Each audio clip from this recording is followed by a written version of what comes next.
Hello, my name is Peter Calabrese. I'm a professor in the Department of Quantitative and Computational Biology at the University of Southern California, and I'm presenting a poster on the introduction of an innovative undergraduate curriculum in computational biology.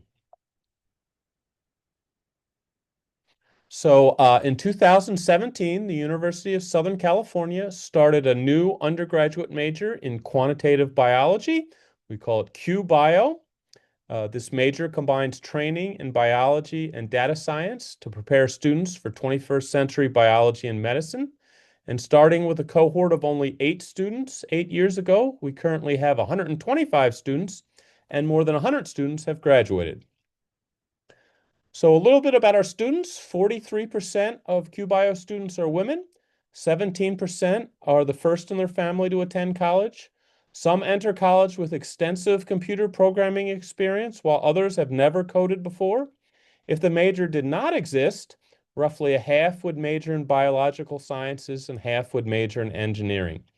After graduation, about a third want to go to medical school, a third want to go to graduate school in science, and a third want to work immediately in the technology industry. A little bit about our curriculum. So all students take the Introduction to Quantitative Biology seminar, usually in the first or second year. Every week, we have a different guest lecture discussing their research in computational biology. Roughly 2/3 of the speakers are USC professors, and 1/3 are industry speakers. The purpose of this course is twofold. Number one, to build community, since many of the courses they take in their first and second year are in other departments, and to introduce students to possible research advisors. There are 36 units required for foundational courses. These courses are in biology, chemistry, physics, and math. These are typical, I think, to the requirements at many schools for pre-med majors. What's different from most pre-med majors is there are also 3 required computer science courses and a statistics course that we developed specifically for QBio majors. There are 12 units of specialization courses and 8 units of upper division electives.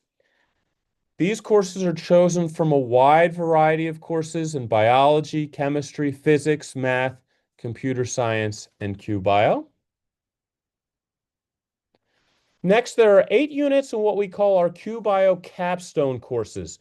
These are courses taught in the quantitative biology department in statistics and evolutionary genetics, computational genome analysis, structural bioinformatics from atoms to cells, and systems biology, modeling the dynamics of life. In addition, all QBio students do 6 units of independent research supervised by an advisor. So in the 8 years since USC started this major, there have been 72 faculty advisors from a variety of departments at USC, and QBio students have published 24 peer-reviewed papers and 5 preprints. So the courses taught in the quantitative and computational biology department, the left-hand column, I mentioned those before, that's the introductory seminar, the statistics course, and those 4 capstone courses. We also have some electives in the right-hand column that I haven't mentioned yet. The Introduction to Computational Analysis of Biological Data course. I actually developed and teach this course myself. Every week, the students write Python code to analyze genomics data sets. We also have an Introduction to Machine Learning in Biology and an Artificial Intelligence in Biology and Medicine course. In addition, we have 2 honors seminars. These are optional, but if the students have a GPA above a certain threshold and they take these 2 seminars, they can graduate with honors. The first seminar, they do a lot of practice giving talks about their research. And in the second one, they write up their research in a thesis. So our students have been very successful. Here's just a few outcomes for a few of the students. There's a number in MD, PhD programs at Columbia, a joint program between Caltech and USC, University of Washington, also University of Michigan, and some other schools I didn't list.